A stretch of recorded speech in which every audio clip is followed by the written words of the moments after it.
So, my guest will share practical wisdom on deeper connection with God and your husband. And she's a speaker on communication and overcoming obstacles. Welcome, Nina. How are you doing? Hey, I'm great now. Good to be with you, sister. I'm so glad you're here. It's refreshing to see this amazing book that you wrote, The Respect Dare. Now, the respect 40 days to a deeper connection with God and your husband. Can that be possible? Oh, yeah. Yeah. I have a client that let me know last week that it's been a month. She's 180 degrees different with her relationship with her husband. It's just night and day difference. And why do you think that's true? So she's willing to humble herself in the sight of the Lord and he lifts her up. Like that, that verse is actually true. And then on top of that, and who likes to be humbled? Like nobody, right? And then once you mature into a different space, it's like, oh, I want that, right? And Yeah. that's where she's at. But she didn't know this stuff, and I didn't either. And yeah, so you start following God, and you understand what some of those things are, and then you show up differently, and it really does impact your relationships. So that's a Yeah. huge thing. Yeah. I love that you say like a deeper connection, with God and your Mhm. husband. How do we get that? I mean, I know there's a lot of ladies out there. Hey, maybe they're watching it. Hey, maybe they have a really, pretty good marriage, but there's a lot of them that are like still questioning, why is my husband treating me this way? Mhm. What's going on in my marriage? How do you help them? Yeah, so I think fundamentally we need to, and this isn't popular to say, but I gave up on being popular long ago. Men and women are different. And it's not just in the visibly biological differences that we can obviously see. Men bond through a hormone called vasopressin. They have a lot more of it than we do, just like they have 8 to 10 times more testosterone than we do. And so we bond through oxytocin. So when we're looking at our husband and treating him like we would treat a girlfriend and having the expectations that that's going to be a thing, we're setting ourselves up for disappointment. So Mm-hmm. instead, we need to go with what is creation and how Mm-hmm. God designed men and women differently. And then we can start creating things that are more connecting in our relationship. And then we can ask for what we want because hello, we're the relational ones. Like women don't complain about, oh, why do I have to be the one to have the baby? Like nobody says that. Nobody. Yeah. But yeah, think about it like from conception, we're doing the relationship stuff with the baby, and so it makes sense. And then naturally, we talk about relationships more than men do. They're more important to us than they are to men. It matters that we embrace this difference and then walk in that superpower because it is a gift from God, and we most of us are just annoyed by it. Like, let's change that thinking. That mindset's in the way. Yeah. Yeah. Well, I really have to ask you this question. Men might be, say, like very entwined in, like, say, I don't know, video games, watching sports, not paying attention to the wife. Mhm. What can women do about that besides praying for them? I Mhm. mean, have you seen situations where you could probably turn that around? Oh, we have. Absolutely. I mean, we've had people that are addicted to gaming that have come Mm, out of that space and become full partners in their relationship. And there's a number of factors that go into that. And I can outline them if you want. yes, that would be Yeah. great. Yeah. So respect, and the book is mostly how do you respect your husband? But there's an element of respect that makes your respect for somebody else mean absolutely nothing. If you don't respect yourself, like if you don't Mhm. have boundaries, if you're not taking care of yourself, if there's no consequence for being lousy to you, and if you're hanging out while somebody's yelling at you, or if you're just continuing to bring them things and give and serve and all that, and I'm not putting down serving, but I'm saying if you're rewarding evil or bad behavior or disconnection, you're just going to get more of that. So that's a piece of it. And the boundaries is a huge thing. And so but what's cool about men is that they're very simple creatures. And most men will say that, like, I'm not dissing men right now. They'll say that they are simple and they really, really want to please their wives. They just don't know what to do. And we can wish that they did or whatever, but it doesn't change that. So when we have a conversation with them and it's like, hey, I know you want to, have kids or be a better father or whatever. And I know you want to be engaged with me relationally. This hobby of yours of, basketball 4 hours a night, 4 nights a week, when the kids are, I'm not sure that that's working for our family. And I'm wondering, Yeah. can we talk about this so that we can create something so that our children don't learn that dad gets to work all day and then play all night and mom carries the weight of everything because Okay, that's what so they're learning. so let me stop you there. So what if a husband like is like, gets mad at the wife and the wife Mhm. doesn't know what to do? Because there's a lot of there's a lot of women that are like, I don't want to ask him. I don't want to do that. Yeah, I'm kind of afraid we'll have a fight or I'll yeah, just do what he says. What do you do about that? yeah. So that's biology also. The Big Five personality index, cross-culturally, worldwide, says women are more agreeable than men. So it's our nature to like kowtow to that kind of stuff. And okay, ladies, here's where we quote man up. We Yeah. need to level up and become women of strength and dignity and stop being afraid of his anger because his anger is his immaturity and we're keeping him a child by allowing that to dictate our behavior. We Yeah. Acts 5:29 says we obey God and not man. We are the architects of relationship in our home. And for us to be like, oh, I can't bring it up because he's gonna da da da and he'll get mad. It's like, yeah, that's probably true until he doesn't. And you got to hold that line. You got to, it's one of the boundaries that we have in the courses that we do. We have a strength and dignity course, and it's primary in all of our coaching. The first boundary we teach people have had zero tolerance for emotional conversation. Don't talk to people when you're upset. Okay, that's boundary number one. Boundary number two is don't talk to people when they're upset. Like and you don't just, oh, I can talk to you. No, it's, hey, I love you. Let's take a break from this when we can both be calm. Like that's what you Mhm. say in either case. You take 20 minutes off, you go work this thing we have, called the steps where you connect with God over some stuff, and then you come back and it's like, okay, so let's talk about this now. And you engage in that. When somebody's angry, and this is the thing, it can take 2 or 300 leaving conversations after 3 sentences of him being, angry or whatever. It's like, hey, I love you. Let's talk about this when we can both be calm. And you leave the room. Mhm. You do that enough, you end up with a dude that says, "Oh, I can't talk to you because I'm upset. We'll talk about this later." And you're like, "Yes, that's exactly what I want. I want a grown up in a conversation." And I'm Mhm. not, all of us are going to be immature where we can. That's just human nature. Yeah. So, yes, create an environment where he has to level up in that to interact with you over something. And then Mhm. you can do the same thing. And he's going to call you up too, by the way. It's not that women are so perfect at everything, but we do have a superpower when it comes to relationships. And we just Mhm. don't know how to tap into it properly. And we haven't been taught that. And the And culture teaches stuff that's in the way.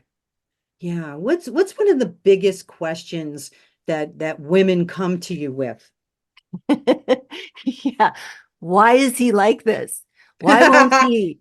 Why this? Why that? And what do I do when? And they've got all these really horrible negative things about him and, and da da da. And I'm like, yeah, it's kind of like you put a cat and a dog together in a marriage and no, either Yeah, you yeah. gotta learn to speak the language. Like if you go to a foreign country, if you're in France, learn to speak French. You'll get along much more effectively. Or you can Mhm. expect all of the French people you interact with to know English, and some of them might, right? But not at the Mhm. level you do. So you're gonna have lots of miscommunication. But Mhm. when you're multilingual, as women are, we read nonverbals more effectively than men do. We see behavior happening and can predict where it's going. I mean, that's why our children are still alive. Like, no joke.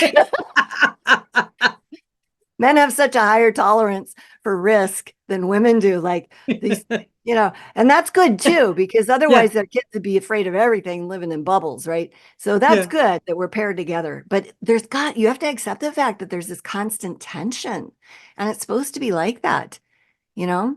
yeah, It, yeah, you got to be open to the person, but he's not your God. So you don't follow him everywhere because he doesn't know any better than you do on some of this stuff. yeah.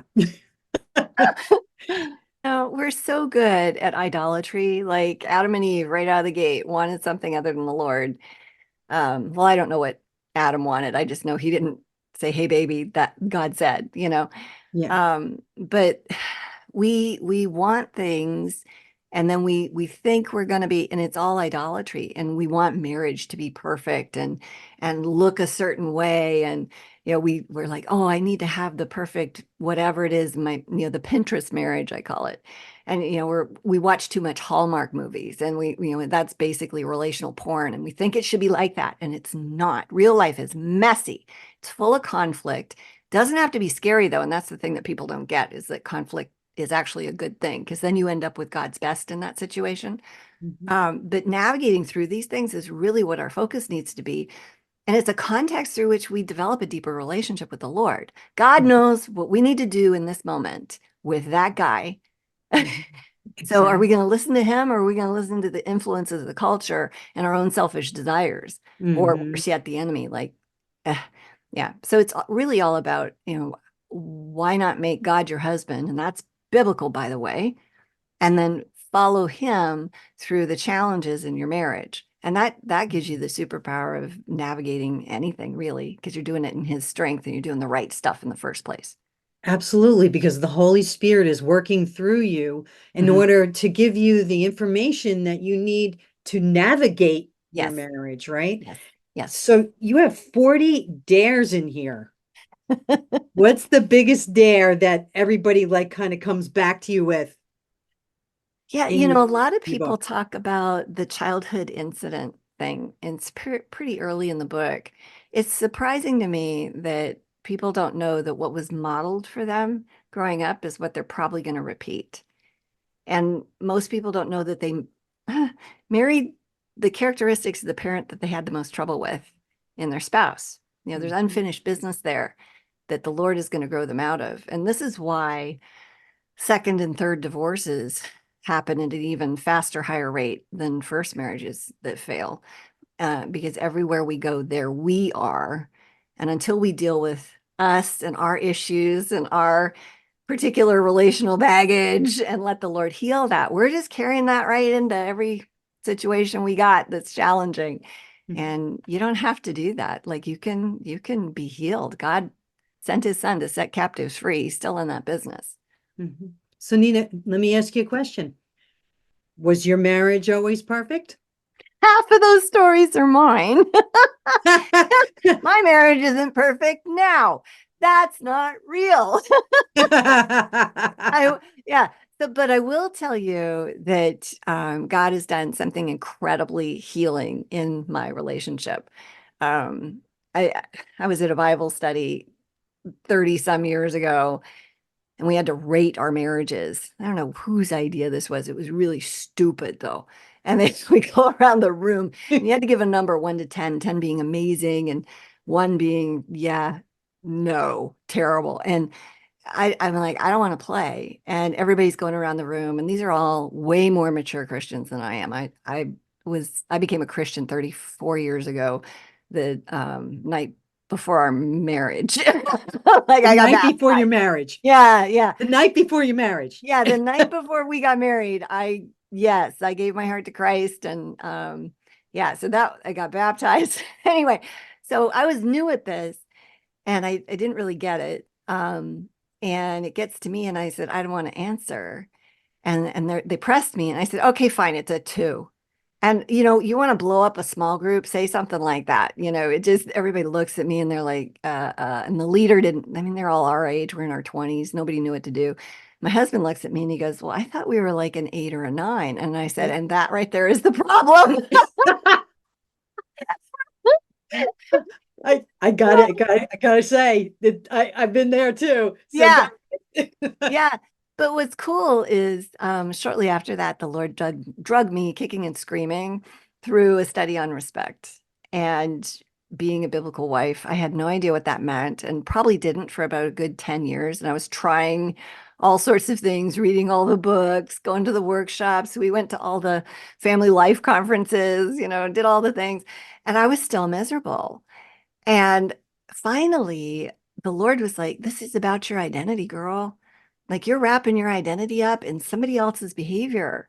Hmm. And I'm like, yeah, why is that? And he's like, because you're not looking to me. for the answer. You're looking to you, you're looking to him, and you're judging yourself. You're allowing judgment to ensue here. You're taking everything personally. And he says, you can keep doing that if you want to, but look how it's working. It ain't. Mm-hmm. Now, that's all just kind of loosely translated in terms of my experience there, but that was the impression I got. And so I started learning about boundaries and I started learning about putting God ahead of every person in my life.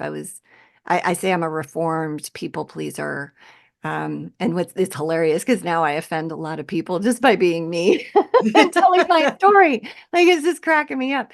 And then I watched him move us into a space of friendship. Mhm. We have conflict, but I will say this. A couple weeks ago, we sat down. We just bought a farm last year, and it's wild. It's so much fun. And it's a lot of stress as well because it's all new, but we've translated that into fun. But we sat down for 3 hours and talked about money. We have never been able to have a conversation about money that didn't blow up in a conflict until about 4 weeks ago. And that is evidentiary of the work that God's done in our marriage. Like we hang out together and have a good time. He serves me, I serve him. We're friends. We've learned some of the basic skills. I ask for what I need. I don't expect him. Like my husband's a genius. He's a really, really intelligent man. He's an executive with Procter and Gamble, and he's really good at what he does. And he's a typical man, and he would not be insulted for me to say that. He'd be like, "Yeah, I'm simple. What do you need? What do you want?" And every conversation with men generally, women come into that with complaint, and I did this too. Well, this is going wrong, and the men think, "Okay, I got to fix this," right? Yes. Yeah. And so a simple thing to do is say, hey, I don't want you to fix this. I just want to rant for about 4 minutes about how awful this day went and how terrible these people are. I want you to agree with me that they're all bad. And I swear I'll get my mind back in a minute, but I'm going to go crazy here for a second. Can you just listen? And inevitably, anytime I ask that of any of the men in my life, they're like, okay, so you just want me to listen. Like they need to clarify and make sure. And I say, yes, can you do that? And they're like, yeah, all in. And then it's great. And then I have two sons and my husband, they'll say things like, so, wow, you had a really bad day. Like this just like, terrible. Like, what are you going to do? I'm like, I don't know. Like, but maybe we should just go blow up their house or something. And they're like, yeah, do it. Yeah. And nobody means any of that. Right. Of But course. we're siding with each other, and Yeah. we're on each other's team in ways that we never have been in the past. And it's just really, really cool to be able to do that. And I don't take his anger personally anymore. Like he used to, have strong feelings about things, and I'd think I needed to do something too, and I'd take it personally, and I'd be, afraid of his anger or whatever. I'm not anymore. I'm like, his anger is his anger, and that's about some situation that he's dealing with. Like, that doesn't affect me at all. I just need to be his friend right now. That's it. So Yeah. it's a whole different ball game, and there's freedom here for That sure. that's so great. So, hearing all this, I'm kind of thinking about the women that have been married a really long time Hmm. and their marriages, there's just zero communication at Yep. all. Yep. What can they do? Do you have any kind of tips for them? Because I know Yes. there's somebody out there that's suffering right now, needs help, and not like, oh, again, I've had many guests on here, oh, do this, that. But you know what? Tell them plainly what can they do? Yeah. Okay. So I'm gonna I'm not betraying my gender. I'm trying to help here. All right. So, but know that what you're doing right now is not working, so stop it. Okay. That's the first thing is be aware that the attempts that usually we're leading with complaint. You never spend time with me. Like, who wants to spend time with that anyway? Like, stop complaining, do something different. And one of the big things to do differently, honestly, is are you taking care of yourself? Are you throwing yourself under a bus for your family, your kids, whatever? And I'm not saying don't serve. I'm saying you need to have a hobby that's yours. You need to have friends that are yours. You need more friends than he does. Go have them. Go do things. Well, he won't like it. Yeah, that's probably true. He'll get over it. He needs to grow up in that space then. That's fine. That's a symptom of immaturity if he's going to not support you. That's fine. So then on top of that, this is, oh, I can't believe I'm going to say this, but it's true. He doesn't have a problem So if you want to help a man move towards you, you got to give him a problem to solve. And that can look a whole lot of different ways for a lot of different people in all their different marriages. But if you're siloed in a relationship, that's working for him. Yeah, he's probably lonely, but it doesn't bother him enough to actually do something about it.